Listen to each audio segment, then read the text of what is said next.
C Limited and D Limited are contemplating a merger deal in which C Limited will acquire D Limited. The relevant information about the firms are given as follows. C Limited and D Limited. Total earnings, number of shares outstanding, EPS, PE ratio, market price per share, maximum exchange rate acceptable to the shareholders of C Limited if PE ratio of combined firm is 7. So, shareholders of C Limited and D Limited are contemplating a merger deal in which C Limited will acquire D Limited. C Limited is the acquirer and D Limited is the target company. So, acquiring company shareholders and acceptable ആയിട്ടുള്ള maximum exchange ratio എത്രയാണെന്ന് ചോദിച്ചിരിക്കുന്നത്. So first നമുക്ക് P ratio is equal to MPS by EPS, അതായത് പി ratio ഇസ് price by earnings, market price per share divided by earning per share. അത് നമുക്ക് post merger market capitalisation divided by post merger earnings of acquiring company എന്നും പറയാം. So P ratio 7 ആകുമ്പോൾ what is the maximum exchange ratio acceptable to the shareholders of C Limited?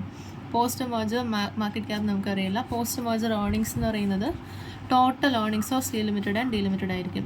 So അപ്പോൾ നമുക്ക് post merger market capitalisation 882 million കിട്ടി. 882 million acquiring കമ്പനീൻ്റെ market capitalisation എത്രയാണ്? Total number of shares into market price per share market capitalisation 20 × 38.4 768 million ആണ് ഈ 82 million acquiring കമ്പനീൻ്റെ. Balance target കമ്പനീൻ്റെ 114 million വരും, 114 million. Now maximum number of shares that can be issued എന്ന് പറയുന്നത് ഈ 114 million ഡിവൈഡഡ് ബൈ അക്വയറിംഗ് കമ്പനിയാണ് shares issue ചെയ്യുന്നത്. അക്വയറിംഗ് കമ്പനീൻ്റെ market price per share 38.4. So 114 million divided by 38.4 2.96875 ആണ് maximum number of shares that can be issued. Exchange ratio എന്ന് പറയുന്നത് 2.96875 divided by number of shares in target company 14. So exchange ratio is 0.2121:1. Then second part, what is the minimum exchange ratio acceptable to the shareholders of D Limited? Target company shareholders and acceptable ആയിട്ടുള്ളത്. If PE ratio is 9, same format തന്നെ. PE ratio is 9.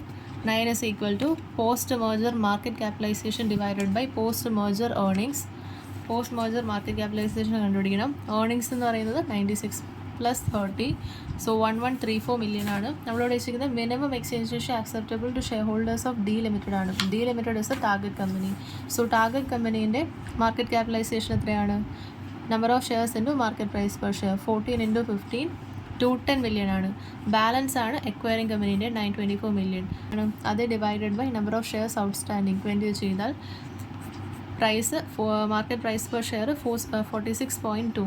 Now number of shares that can be issued to target company market capitalization divided by market price of acquiring company 4.545 million shares ആണ് issue ചെയ്യുന്നത്. ഇനി ഇത് divided by number of shares in target company ചെയ്തിട്ടുണ്ടെങ്കിൽ you get the exchange ratio. The question, XYZ Limited want to purchase ABC Limited. XYZ Limited is acquiring company, ABC is a target company, by exchanging 0.7 of its shares for each share of ABC Limited. So exchange ratio is 0.7:1. Relevant financial data are as follows. Equity shares outstanding, EPS, market price per share. Then illustrate the impact of merger on EPS of both the companies. Impact of merger ആണ് calculate ചെയ്യുന്നത്. Okay, so first നമുക്ക് തന്നിരിക്കുന്ന details എഴുതാം. Acquiring കമ്പനീൻ്റെയും target company. Acquiring company XYZയും target company ABCയും. Pre merger EPS എത്രയാണ്? 40 and 28. 40 and 28 is the pre merger EPS. Post merger EPS എങ്ങനെയാണ്?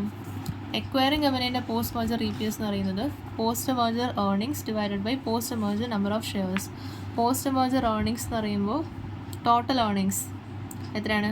മൊത്തം 10 lakh ഷെയർസ് ഉണ്ട്. Into earning per share 40 plus 4 lakh shares into 28 ആണ് total earnings എന്ന് പറയുന്നത്. അത് divided by number of equity shares post merger. അപ്പോൾ XYZ ലിമിറ്റഡിൽ എക്വയറർ ആണ്. എക്വയറിംഗ് കമ്പനിക്ക് സെയിം നമ്പർ ഓഫ് ഷെയർസ് ഉണ്ടാവും, 10 lakh ഷെയർസ് ഉണ്ടാവും. പ്ലസ് ABC ലിമിറ്റഡിന് നമ്മൾ എത്ര ഷെയർസാണ് ഇഷ്യൂ ചെയ്യുന്നത്? 0.7, അതിൻ്റെ 0.7 4 lakh ഇൻറ്റു 0.7 280,000 ഷെയർസാണ് ഇഷ്യൂ ചെയ്യുന്നത്. സോ പോസ്റ്റ് merger EPS എന്ന് പറഞ്ഞാൽ earning per share. Post merger earnings divided by post merger number of shares. So you get 40 as post merger EPS. അപ്പോൾ എക്വയറിംഗ് കമ്പനീൻ്റെ post merger EPS is 40 and target കമ്പനീൻ്റെയോ exchange ratio വെച്ച് multiply ചെയ്യാം. 40 × 0.7 28 is the post merger EPS of target company. Impact accretion of dilution, impact is 0. Then second part of the question. The management of ABC Limited has quoted a share exchange ratio 1:1 for the merger, assuming that P/E ratio of XYZ Limited will remain unchanged after merger. So acquiring company exchange ratio will remain, P/E ratio will remain same. What will be the gain from merger for ABC Limited? Gain from merger എന്ന് പറയുന്നത് we need to see the impact on market price per share. Then exchange ratio 1:1 ആണ്, P/E ratio same ആണ്. So P/E ratio എന്ന് പറയുന്നത് price divided by earnings. Price divided by earnings, MPS by EPS. MPS എത്രയാണ് 250 divided by EPS 40. So 6.25 times ആയിരിക്കും acquiring കമ്പനീൻ്റെ P/E ratio even after merger. Then post merger MPS എത്രയാണ്? P/E ratio into post merger EPS. Post merger EPS നമുക്കറിയില്ല, അത് calculate ചെയ്യണം. Post merger EPS എന്ന് പറഞ്ഞാൽ post merger earnings divided by post merger number of shares. Earnings എത്രയാണ്?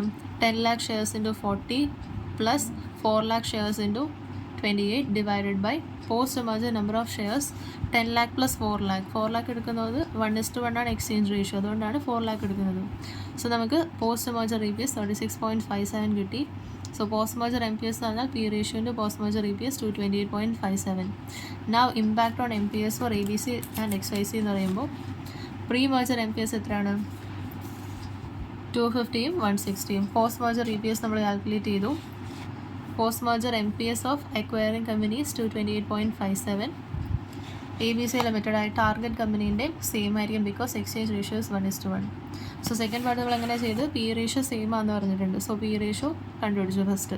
Second step post merger MPS കണ്ടുപിടിച്ചു. Post merger MPS എന്ന് പറഞ്ഞാൽ P/E ratio into, because we need to see the impact on MPS, അതുകൊണ്ടാണ് post merger MPS കണ്ടുപിടിച്ചത്. P/E ratio into post merger EPS ആണ് post merger MPS. So post merger EPS നമുക്കറിയില്ല, പക്ഷേ post merger earnings അറിയാം. Post merger number of shares calculate ചെയ്യാം.